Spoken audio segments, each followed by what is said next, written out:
fall victim to financial fears. Aaron Brown hosts a CNN special report, America's New War. Tonight, 10 Eastern on CNN.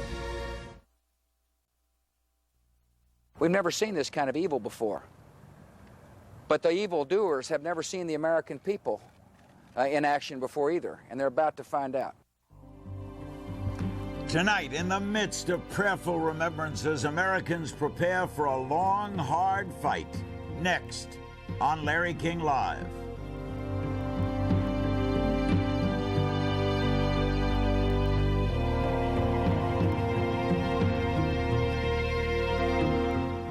You'll note that all of our CNN people are working 7 days a week through all of this.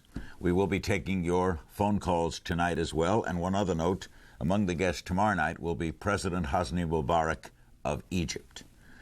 Quick headlines: the number of missing at Ground Zero has risen to 5,097. The United States has officially demanded to Afghanistan that it hand over Osama bin Laden. And all eyes are on Wall Street as it prepares to reopen tomorrow. We'll have lots of guests tonight. We begin at the governor's mansion in St. Paul, Minnesota, with Governor Jesse Ventura, the governor of Minnesota, himself a former Navy SEAL. The president says we're at war. How do you read that, Governor? Well, I agree wholeheartedly with the president, Larry, in the fact that this was a direct attack on the United States of America. And if you think back for a moment, Pearl Harbor, as vicious as that was, it was still an attack against a military installation. This was an attack against our total civilian population. So I view this as even worse than Pearl Harbor. How about the question that you're being a veteran of one of the unique services, the Navy SEALs, about military preparedness? Are you satisfied with the United States' military capabilities? Well, I can't speak for all of the military, Larry, but I just got back from my annual SEAL team reunion the third week of August out in Coronado, California, and I can assure you the Navy SEALs are ready. They are always ready. They are well prepared. They are well financed, and they are highly motivated. So I have no worry about my old unit, and I expect the same from all the rest of the military units as well. I'm sure that they are ready, and they are in the process of being as prepared as they possibly can. And what, Governor, in your opinion, is the retaliation when the enemy is officially unknown? Well, it's certainly going to be a different type of war, Larry. It's, as in Pearl Harbor, we knew who the enemy was. But I think through our intelligence gathering, we'll have a very good idea of who the enemy is here. And I think we really need to look at it as what the president has talked about, that the enemy is all the terrorists, because we can't leave any stone unturned in this. We have to go full force, in my opinion, and do the job that needs to get done. Otherwise, we could face other retaliations like the one we just saw last Tuesday. So therefore, a lot of intelligence work on America's part and a lot of patience required of his citizenry. Exactly. We want to know who we're going after, and it's going to require intelligence on the part of all of our allies, because the unique thing I saw about this wasn't an attack just on the United States of America. If you look at the casualty list, you see triple-digit casualties from multiple number of countries throughout the world. This was an attack on the entire free world, and we must respond accordingly with a full-force effort from all of the free world as our allies standing as one. Now, despite the increased obvious amount of patriotism, we're told that there has not been any great rush of enlistments in the armed forces. Does that surprise you? Well, I don't know. The word that I got on talk radio here was that a lot of the Vietnam veterans were calling up to see if they could re-enlist, and I believe it's a case for many of the Vietnam veterans.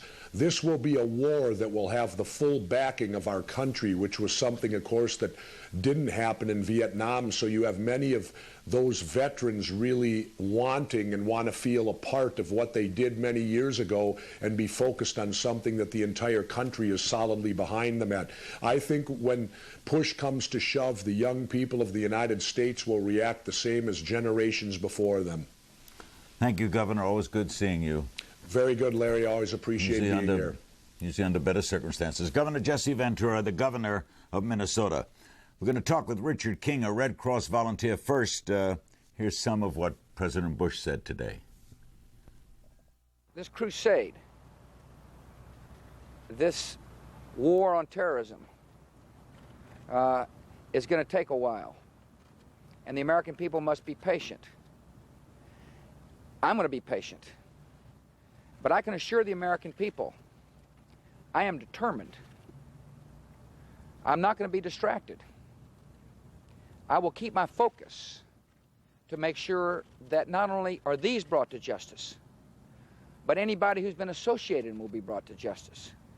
Those who harbor terrorists will be brought to justice.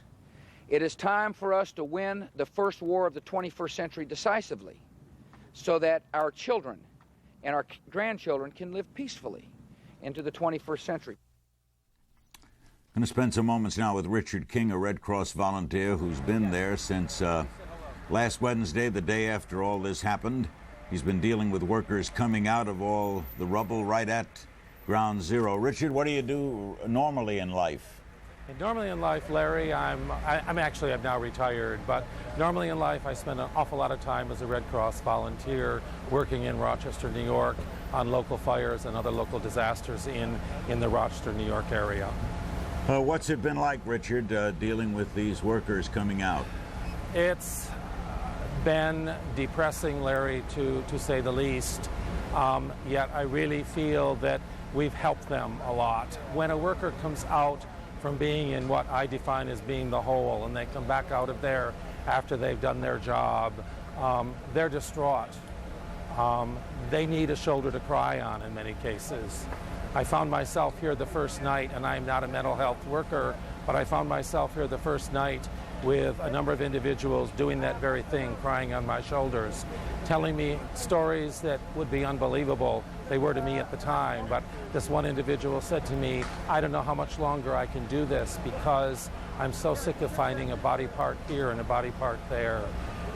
We talked for a long time. He continued to cry on my shoulder, but when we were finished, he said to me, thank you, and thank the Red Cross for being here and helping us, because if you hadn't done that, I'm not sure I could have ever gone back in there. I know I need to, because there are people that need me in there.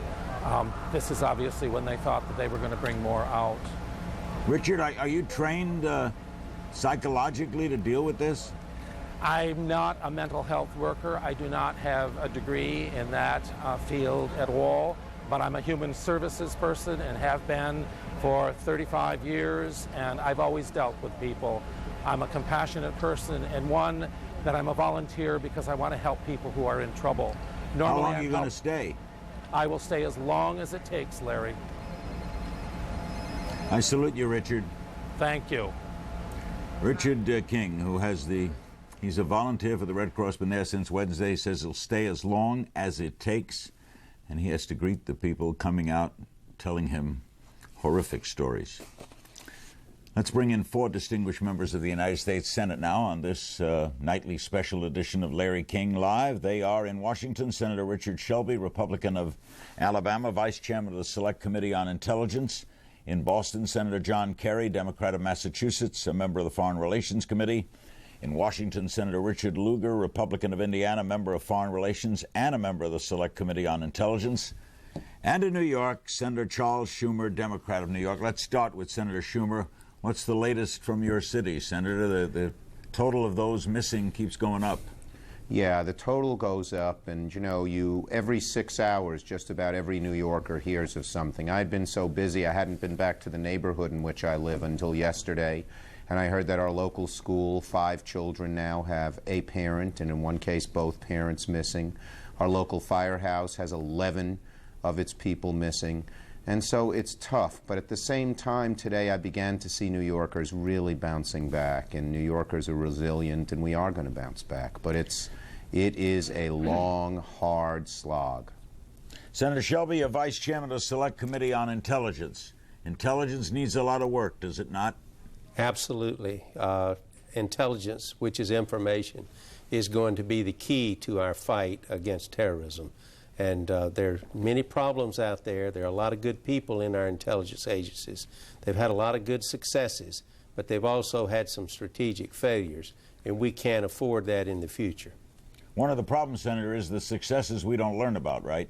A lot of them. You probably know about a lot of them, but a lot of them, a lot of the people and a lot of the things they do are never made public, but they do a good job in a lot of areas.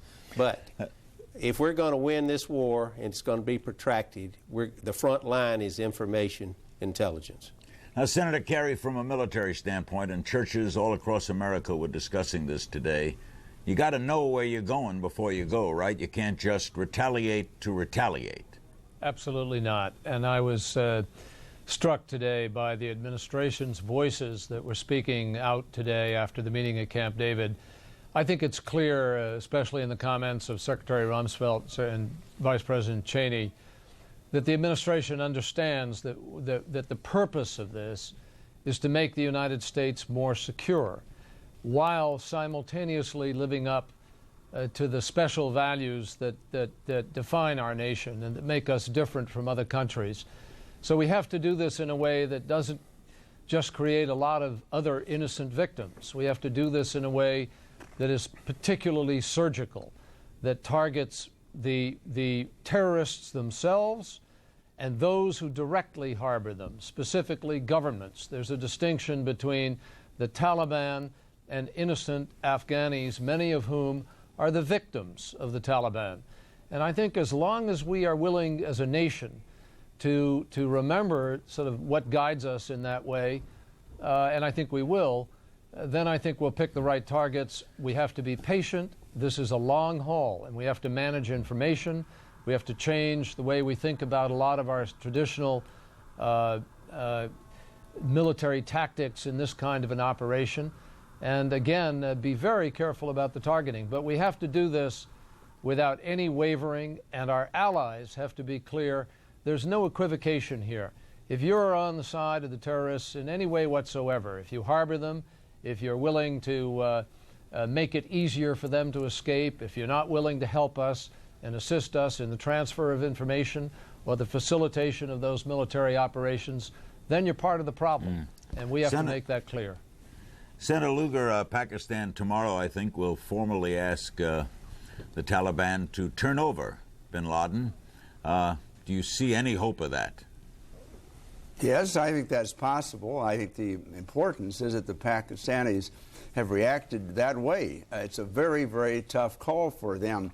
But I think it's emblematic of the fact that nations all over the world, those that surround Afghanistan, but our NATO allies, even Russia and China, see a coincidence with us in the need to fight terrorism. This is an opportunity for American leadership in a grand strategy which encircles the terrorists.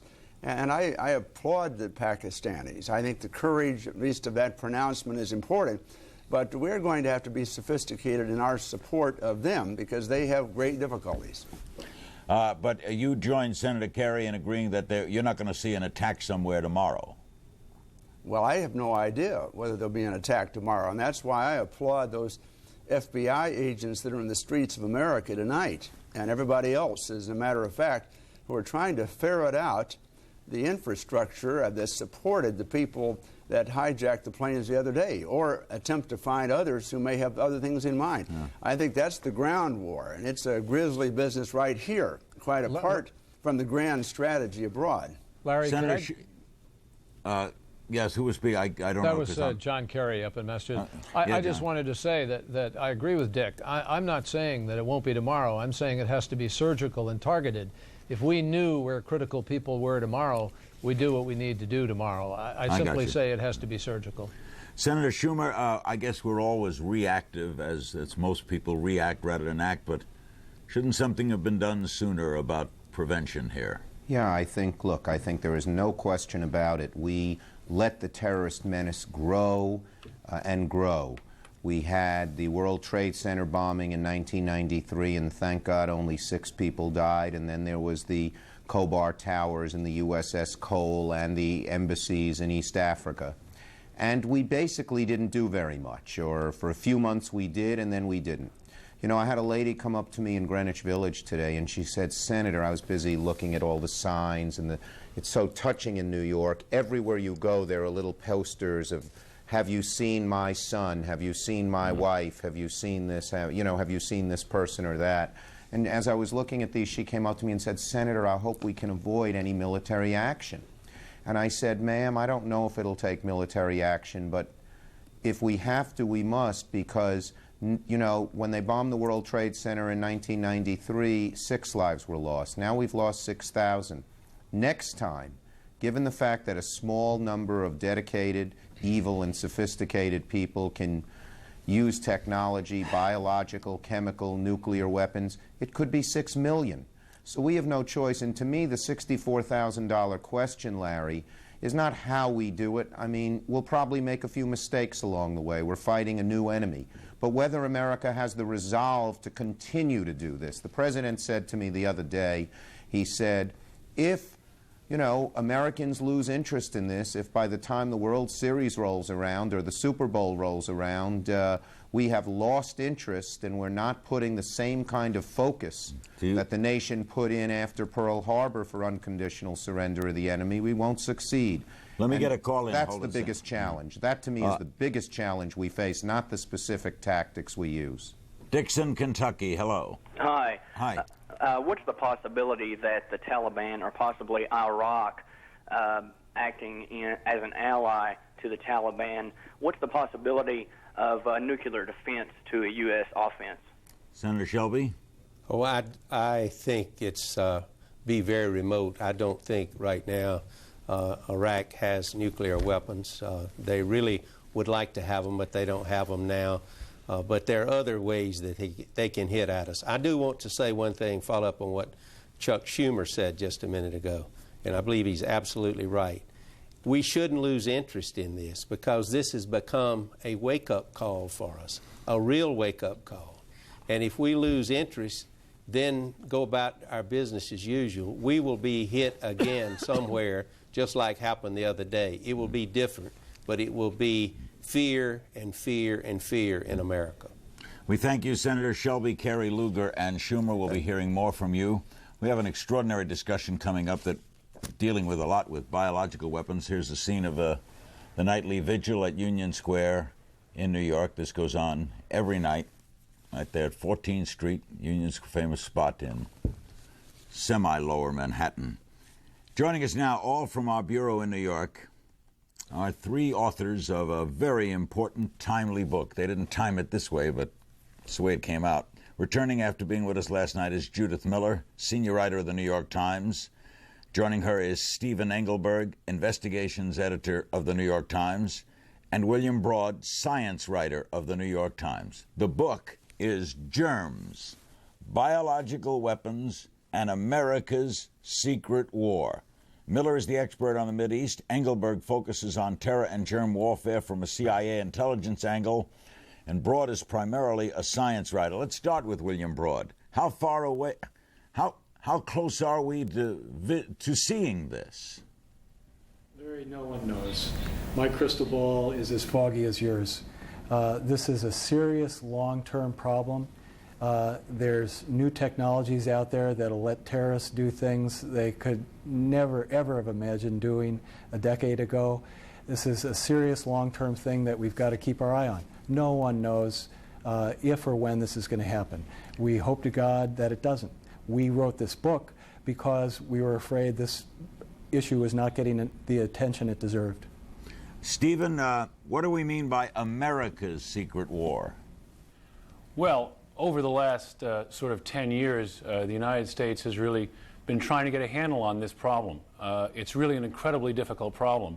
Imagine, if you would, that I gave you a plan of how to make a nuclear bomb. You would then have an enormous technical challenge ahead of you.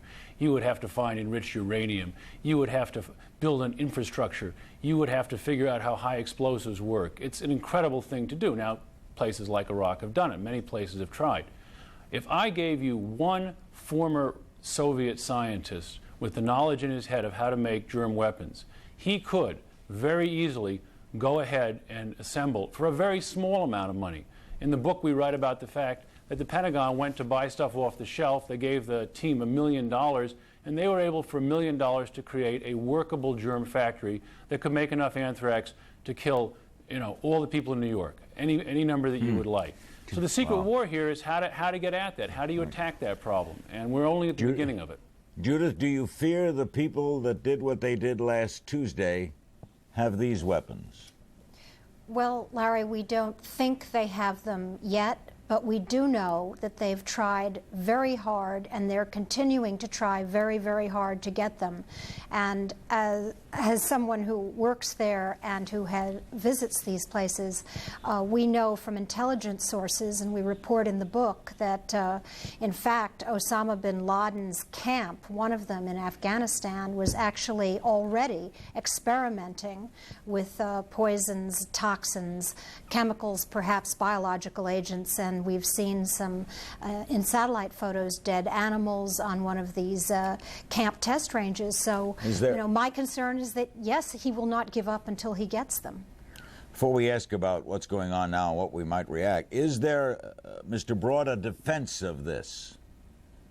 Yeah, there's smart things that there's ultimately no perfect defense, but there's a lot of smart stuff that we could do better. Today, we're vulnerable. We are, people could come in and hit us just as hard, or horribly, much, much harder than we just got hit at the World Trade Center and the Pentagon. But there are smart things to do to start to protect ourselves. We can start to make better detectors. We can start to reinforce the public health service. They're right on the front lines if there were an outbreak. Most importantly, we need to work, as everybody wants to do now, real hard on intelligence. That is the ultimate protection, to try to penetrate, to try to understand what's going on out there, and to stop it before a germ attack occurs. Because once it happens, it's going to be a nightmare. Stephen Engelberg, what do you make of the fact, and on all of you to get on this, Judy wrote about it today, what do you make of the fact that the people who apparently did this were in their 30s, they drank, they commiserated in the community, they used mailboxes, etc. They booked flights through normal ways. Thousands of Americans book flights. That's not normal kind of terrorism activity, is it? Well, we are seeing a new kind of terrorist. We've been interviewing some people at the New York Times. The textbooks are all going to have to be rewritten. We are seeing people who clearly came to the United States 18 months ago, 2 years ago, 3 years ago, with the intent that they would fit in the community and then, on a day to be determined, die. That is a very different thing from taking a 19-year-old or 18-year-old kid, indoctrinating him for 5 months and sending him off with a little bomb to blow up a pizza stand. And the level of preparation and logistics and coordination that this took is staggering. And I think we are, over the coming weeks and months, going to have to rethink everything that we've ever thought about how terrorism is done. Judith, therefore, how do you counteract that? Well, you have to be smarter than they are. We have to be always thinking as they would think, only faster and better. And as Bill said, the reason we wrote the book is that there are so many things, Larry, that this country could do and that we're now in a position to do and that have been recommended, by the way, for almost 50 years in terms of building a real civil defense for this country. And I would hope, and I think my colleagues agree, that this is the moment. If we don't do it now, I don't see how we would ever do it. And these are really very inexpensive things to do. Let's include some phone calls for Judith Miller, Stephen Engelberg, and William Broad, all of the New York Times, all co-authors of Germs, Biological Weapons, and America's Secret War. Cincinnati, hello. Yes, I was wanting to know what us as Americans would be able to do if you heard across the emergency broadcast service that there was a report of chemical warfare being used. What would be the first thing that we would be able to do, or what we would have to do? William Broad, you're our science writer. I would say the first thing I would do would be stay indoors, right? I mean, your house, your building are instant kind of nice, safe shelters. And, the thing not to do is panic. And I'd say, stay indoors, stay tuned to the radio or the TV to get information from the feds. Dublin, Georgia, hello. Yes, my question is, what does Afghanistan mean by extraordinary danger to its neighbors? What do they possess that can present extraordinary danger? I'd like to know what the panel thinks about that. Good question. Stephen, what do you think they meant by that? Well, you hear a lot of things. I mean, I would agree with the senator who said earlier it's unlikely they have nuclear weapons. However, they can make enormous trouble for their neighbors. Think about Pakistan, a country which teeters on the brink of all manner of violence. They have a very militant stripe through there. I think that they could really, destabilize Pakistan. But I think you really should ask Judy, who has been to these places and can tell you more about that. All right, Judy, what could they do? Well, they could certainly make life hell for their neighbors by doing to their neighbors what they have done to us. Every society is now vulnerable. Every neighbor has buildings and people and things that they care about. And if they continue this war and bring this war to their neighbors and not just to the great Satan, which is us, I think it would be very, very uncomfortable in the region. Are you all, therefore, William Broad, are you therefore pessimistic short term? No, short term, I am very optimistic. I mean, I think that I think this is a long-range problem in terms of germ warfare. Right now the government is waking up big time. The kind of preparations that have been half-hearted and in the works, they're coming right up to the fore now. People are getting serious finally about this stuff. And there are a lot of serious steps and preparations we can take. We should be stockpiling smallpox vaccine. We should be making detectors better than we're doing. There's a whole list of things that have been half-hearted that are going to get serious now. Why, Stephen, weren't we doing these things? I mean, we had the information. You didn't start this book yesterday. I think that government is a very slow beast to move to action. You see warnings and people don't move. You see small things, people move a little bit. What this incident, what these attacks have created is a kind of political will to do things that were implausible a week ago. If you look at, I used to cover airplane crashes, and you would find almost in every failure of an airplane, you could go back several times to various incidents, and people would say, but the plane didn't crash. Why do we have to do all this unpleasant stuff? Now you see. Judith Miller, you know bin Laden, and you've written about him. He denied it today. What do you make of that? Well, that doesn't surprise me, Larry. He's always denied the operations for which the United States has given him credit. It's part of his M.O., if you will. He denies it, but he also adds a little, but I'm very proud of the people who did it. Now, he may have dropped that praise for the martyrs today because maybe he's really figuring out that what seemed good around the campfire in Kandahar has turned into something that can really come back and destroy not only his movement but the people who host him. In terms, Larry, of biological weapons, I think it's important to point out, and we write about this in our book, that in fact America has already been the subject of a biological attack, a bioterrorist attack, back in 1984. A small religious cult in Oregon went after the people of the Dalles, Oregon, and they made more than 700 of them sick to try and keep them from voting. And this was an incident which kind of alarmed the medical community and law enforcement at the time, and it was quickly forgotten. And the government decided that they were not going to pay much attention to it because they didn't want to give people ideas. I think the time for denial is over. I think the time to do something is now. Judith, is there another name in the terrorist community, if not the equal of bin Laden, or around in that circle? Is there a terrorist number 2, terrorist number 3? Absolutely, and that's why I've always been concerned about the focus, the over-focus on this one man. He has a group around him. Well, you've never heard of their names, except perhaps in the New York Times, because we wrote about them, but they're men like Abu Zubaydah, a Palestinian who was trying to blow us all up during the millennium. There's a man named Dr. Ayman al-Zawahiri, who is a member of the Egyptian Jihad, which was the group that was partly responsible for the assassination of Anwar Sadat. There's another man, his military commander, named Abu Hafs al-Masri, another Egyptian militant.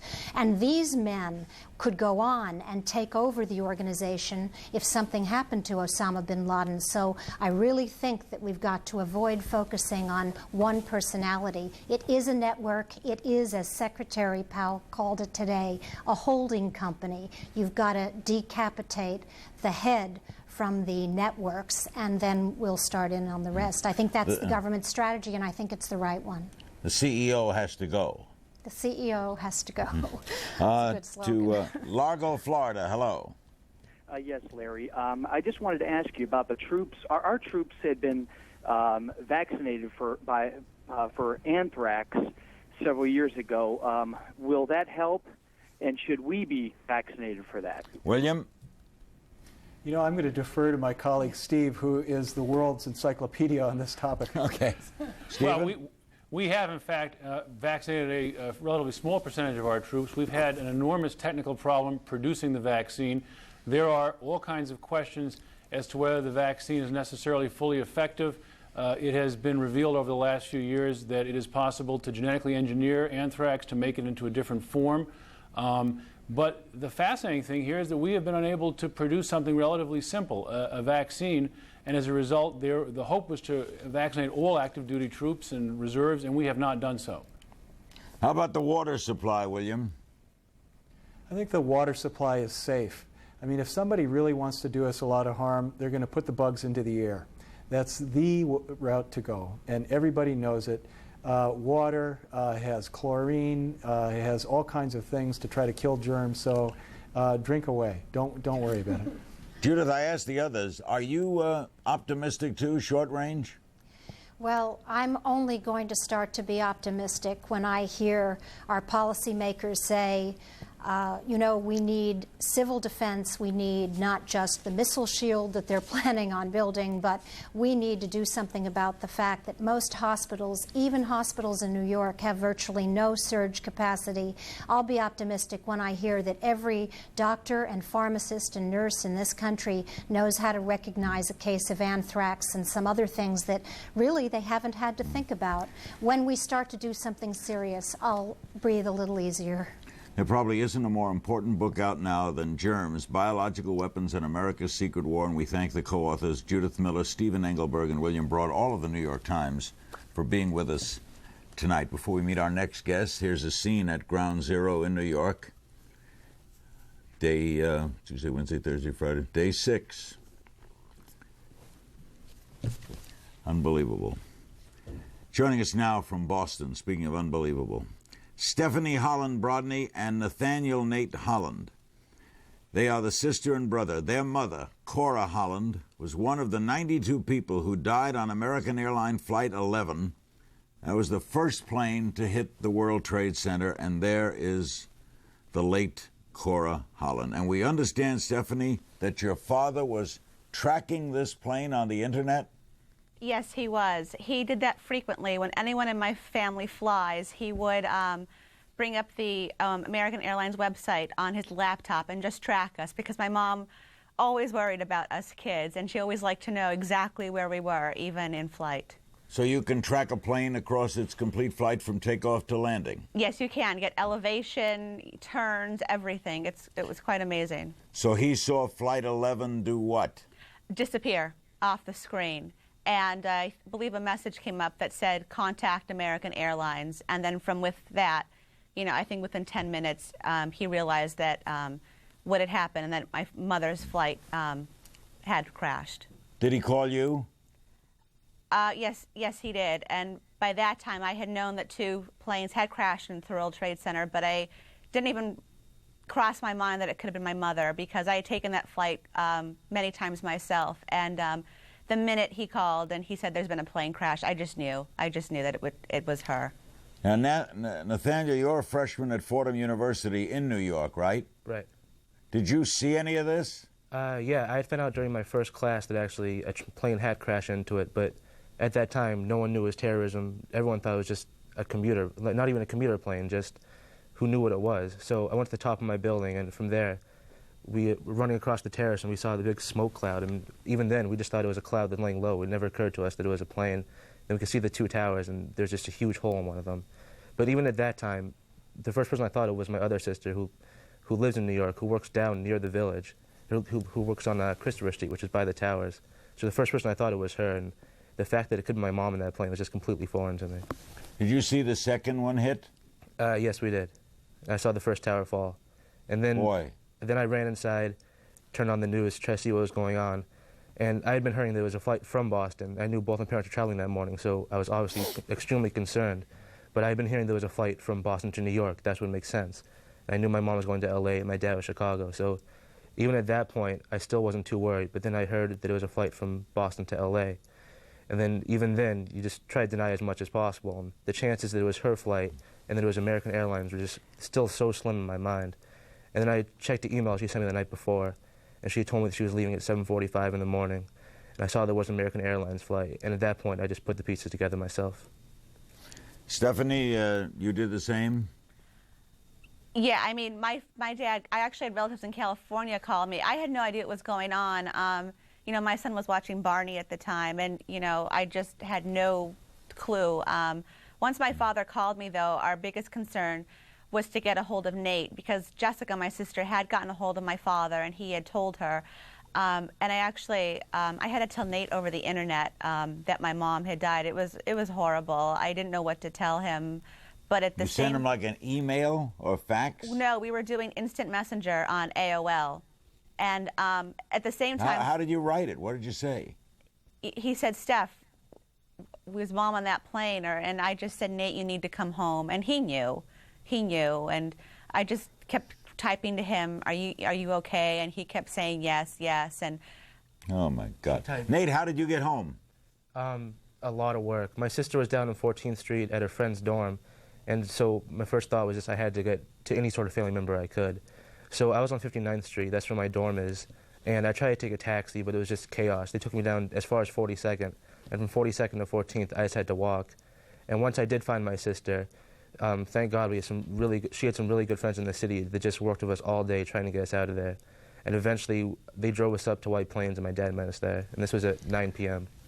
What was Cora doing? Why was she going to California, Nate? All of our family's from California. Her mom's from California. Her brothers are from California. Indeed, I'm told 5 relatives flew out from Southern California for her service. Yes. Right. And the airline gave them top priority, and the marshals escorted them on and off the plane. Right. I mean, it was amazing, the respect that they were shown. I mean, they had 3 connections to make in Dallas and St. Louis and go all over the place. And they were allowed to leave the plane first. They're escorted wherever they were. I mean, it was handled pretty nicely. Stephanie, what was your mom like? My mom was the mom that everybody wanted. You know, they really don't make people like my mom anymore. She put herself first. Her, you know, as Nate said, I gave her... Put her family first, you mean? Put her family first and her friends and the Red Sox, and not necessarily in that order. That's what Nate said yesterday at her service. She just loved life. She loved meeting people, and she just had a respect for everyone and was the most non-judgmental, unselfish person you would ever meet. I wish we'd have known her. Thank you both very much. Thanks. Stephanie Holland Brodney and Nathaniel Nate Holland, as daughter and son of Cora Holland. How's your dad doing, by the way? He's hanging in there. It's going to take time, but I think we can all feel the strength and the love that my mom left behind, and that's what's putting us through right now. That's what's helping us. Thank you both very much. I'm going to talk with Robert Crandall, the former chairman and CEO of American Airlines. First, some moving moments of the last few days. Amazing grace, how sweet the sound that saved a wretch like me. I once was lost, but now I'm found. Was blind, but now I see. President Mubarak tomorrow night. We are joined now from Dallas by Robert Crandall, one of the famed names in American aviation, the former chairman and CEO of American Airlines. Do you keep in touch with the people who run it now, Robert? Oh, I do my best, Larry, but they've been awfully busy, as you can imagine, the last week or so. Are there holes in the security system, Robert? Is that now evident? Yes, I think we've known there are holes in the security system for a long time, Larry. And I was struck by the conversation that you were having with people about germs and contamination. We've known for a long time that there are problems with the security system, and it's a shame we didn't fix them before, and I hope we will fix them now. Well, for a whole variety of reasons, but I think perhaps the first and foremost one is that we have to recognize that aviation security is a governmental responsibility. It's not something you can farm out to the airports and the airlines. It's a police function. It should be undertaken by the government, as it is in most countries, and should be much more inclusive and much tougher than it is. So you think rather than FAA, it should be police? Well, it's not a police matter. The point is, I think we probably need some sort of a separate agency whose mission in life is aviation security. Should people feel safe about flying? Well, I think the temporary, the stopgap measures that are in place today are probably assuring, because we've got lots and lots of people and everybody's watching, probably assuring a reasonable level of safety. The key is going to be to put in place a comprehensive, inclusive system that'll go on forever, so we can always feel safe, so we can restore the vigor of the airline industry, so the economy can have the travel that it needs to be the vigorous and support the economic strength of America. All right, when you ran the airline, was there any training given with regard to hijacking? Yes, all the airlines provide training for their flight crews with respect to hijacking. Because pilots are saying today there should be a way to seal off the cockpit. They can take measures if they have that happen that could bring the plane down safely. Well, Larry, I think that's part of this overall comprehensive approach to aviation safety. I think we've got to do away with the flimsy cockpit doors we have today. We've got to make those cockpits simply impenetrable by terrorists. There can and should be more and better warning systems. But as long as the pilots retain control of the airplane will get back on the ground. We learned today that the president had authorized the shooting down of a commercial airliner that might be headed for a target area like Washington. How do you react to something like that? Well, I think it had to be a very difficult choice that the president made, but I think what he was doing is, in the event that that airplane was going to threaten the World Trade Center, it would obviously be better to lose the people on one airplane than the thousands of people that we lost. If we have the right kind of security system, Larry, we'll never have to make that choice again. What's the future of American Airlines, United Airlines, Delta Airlines? Well, I think the future of the airline industry, Larry, in the long term is bright as it has always been. In the short term, there's obviously going to be a terrible retraction. There's going to be a reluctance to fly. Got a soft economy. In the long term, again, if we put in place the right kind of security system, I think people will again feel confident. They'll go back to flying, and the long-term health of the airline business will be fine. Are we going to have to make free society compromises here, Robert? I think so, Larry. I think we're going to have to recognize that flying is discretionary, that you don't have to fly, and that those who choose to fly are going to have to sacrifice perhaps something in terms of privacy. We're going to need to know who's on the airplanes. We are certainly going to have to question very carefully and inspect very carefully the travel intentions and plans of those who carry passports, for example, from hostile states. So I think there's going to have to be a balance struck between those compromises that are consistent with aviation safety and the absolute freedoms, or more absolute freedoms, that we've had in the past. Can the industry, does the industry need loans now from the government? I think in all probability that some loan guarantees, that is, guarantees from the government that will allow the airlines to borrow the money they need to get through a very difficult period that lies immediately ahead, is in the national interest. After all, we have to have an airline industry. It is the only intercity transportation system in the United States. It needs to be vigorous. It needs to be strong. If it needs some help to get through this rough patch, I think the Congress and the people probably ought to support that. Thanks, Robert. Good seeing you. Good to see you, Larry. Been nice a long to time. be here. It has indeed. Thank you very much, and let's all hope for better times. Robert Crandall, former chairman and CEO of American Airlines, one of the major figures in airline history in this country. We're going to talk in just a moment with Susie Orman, the personal finance expert, about what's going to happen tomorrow, and with Richard Grasso, the chairman and CEO of the New York Stock Exchange, and then Bob Woodward. First, here's some more moments of the president this morning. Tomorrow, the good people of America go back to their shops, their fields, American factories, and go back to work. Our nation was horrified, but it's not going to be terrorized. Joining us now at the New York Stock Exchange is Richard Grasso, the chairman and CEO of that exchange. And at our New York bureau, Susie Orman.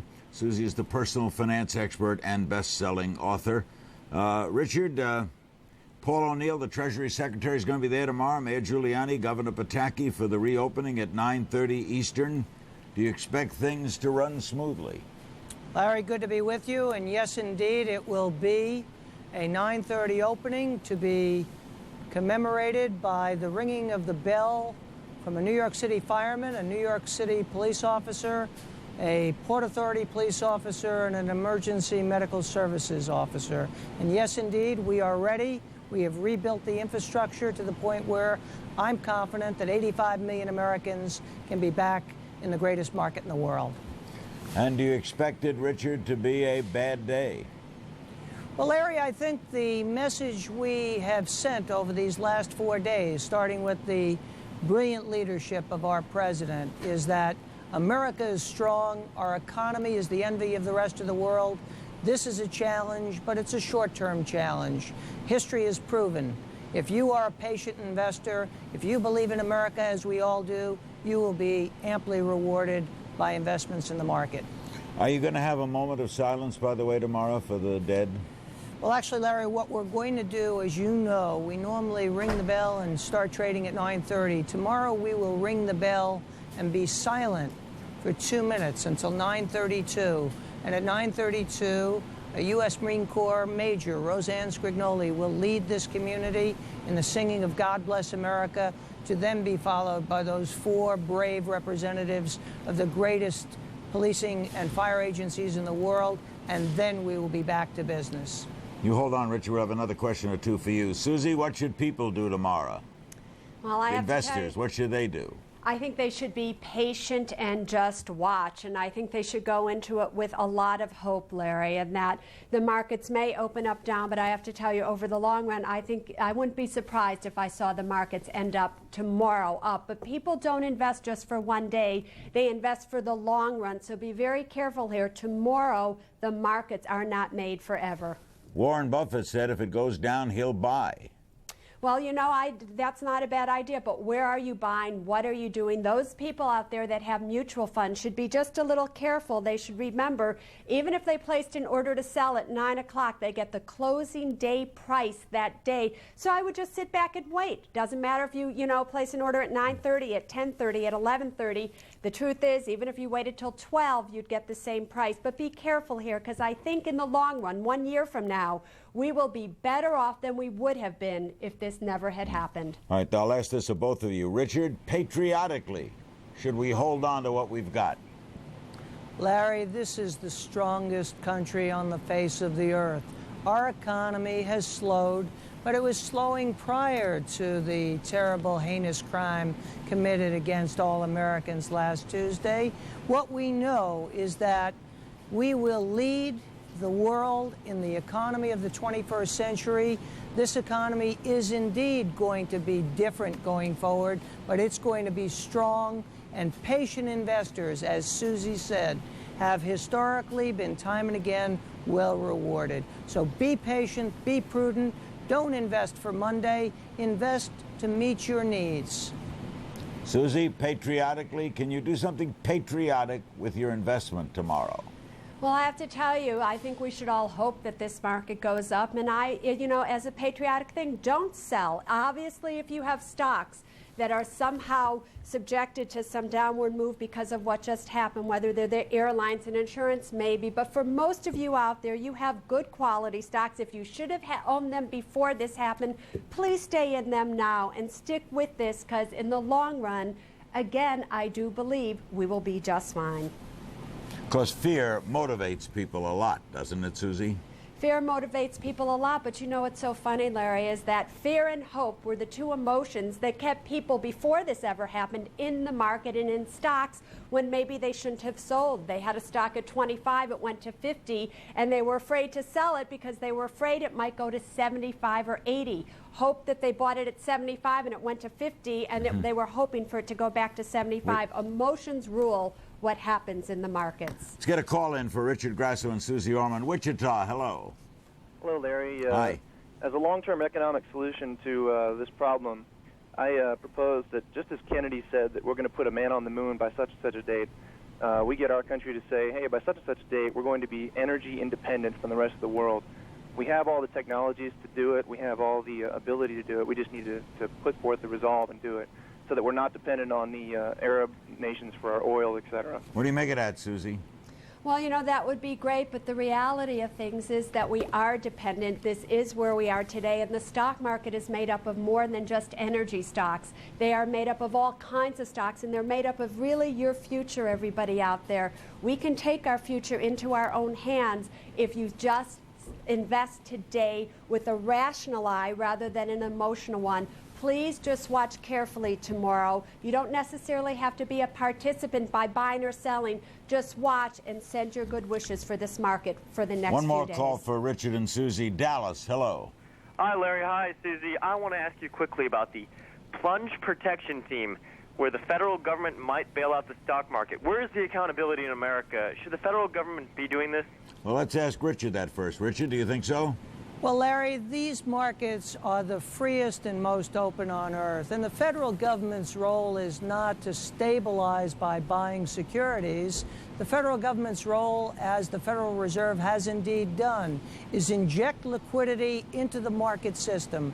I'm very confident, Larry, having stood in this very spot in 1987 and watched a very precipitous decline. The market declines in the late 60s, the 70s. Again, to Susie's point, patience, buy quality, don't be irrational in liquidating in periods of challenge. Our nation has never been stronger. This economy is going to recover to the point where we'll look back with great pride. Susie, you optimistic too? I have to tell you, a few months ago, I was less optimistic than I am today. I think the infusion of capital, yes, into the economy, by the feds, by even the corporations, Larry. I have to tell you, the corporations... Go ahead, quickly. The corporations have opened up their hands to start money flowing again, even if it's to save what's just happened. I think, again, I'm more optimistic than I was a few months ago. Susie Orman, the personal finance expert and best-selling author, and the very up Richard Grasso, the chairman and CEO of the New York Stock Exchange. The whole world will be watching you tomorrow morning, Richard. Thanks for being with us. Thank you, Larry. Tune in.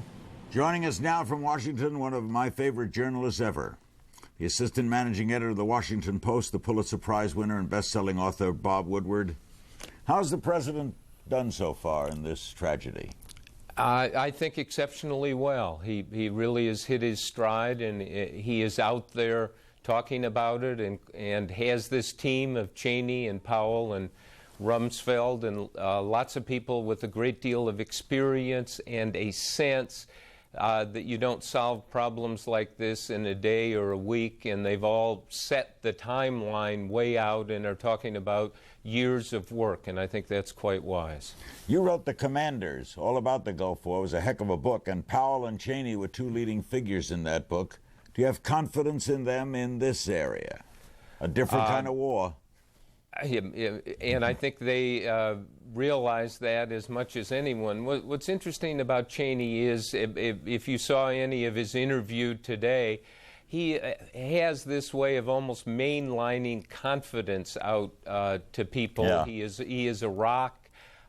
During the Gulf War, he didn't make the detailed military decisions, but he literally made sure he knew all the details, knew the people who were making the decisions, and had the generals and admirals come up and give him a course in war planning that went on he took 18 hours of lessons in this, and at the end gave him a certificate. So no detail will escape him, I suspect. And Powell?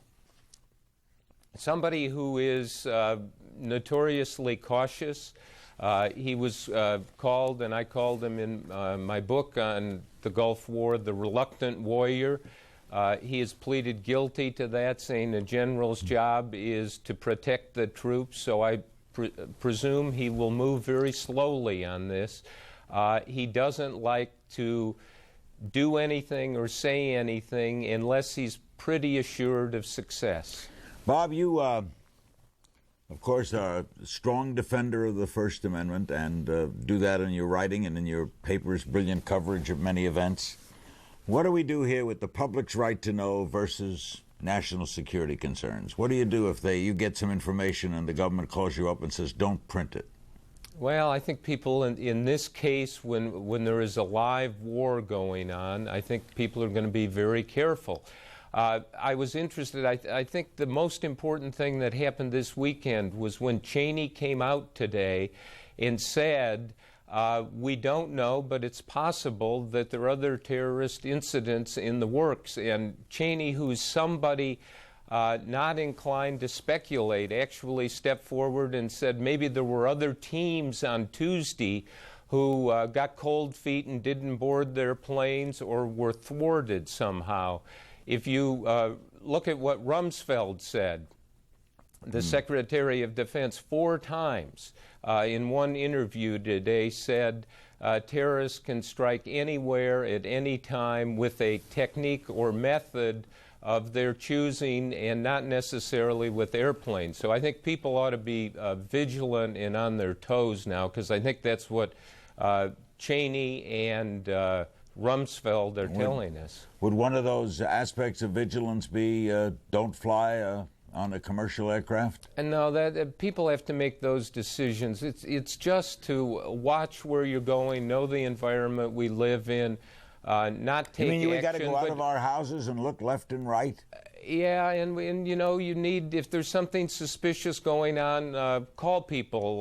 My voicemail was filled with leads today and over the weekend, and I've tried to check them, and there are people out there who are on their toes. Are you worried, Bob? I think it would only be prudent to worry. You have to look at this as a war, as everyone has said, and it necessitates getting into the head of the other side. Whoever did this just isn't angry at America. They obviously hate America, and they are trying to destabilize this country, certainly disfigure it. And it would be logical for them to do something else. It's not that they have just launched this one operation and are likely going to say, okay, now we'll let America come at us. Bob, it's always great seeing you, having you with us. Great journalist, thanks. Bob Woodward of the Washington Post. Tomorrow night, don't forget, among the guests, President Mubarak of Egypt. Aaron Brown will have the Aaron Brown special report following this program, and leading into Mr. Brown, we're going to offer you some sights and sounds. Watch.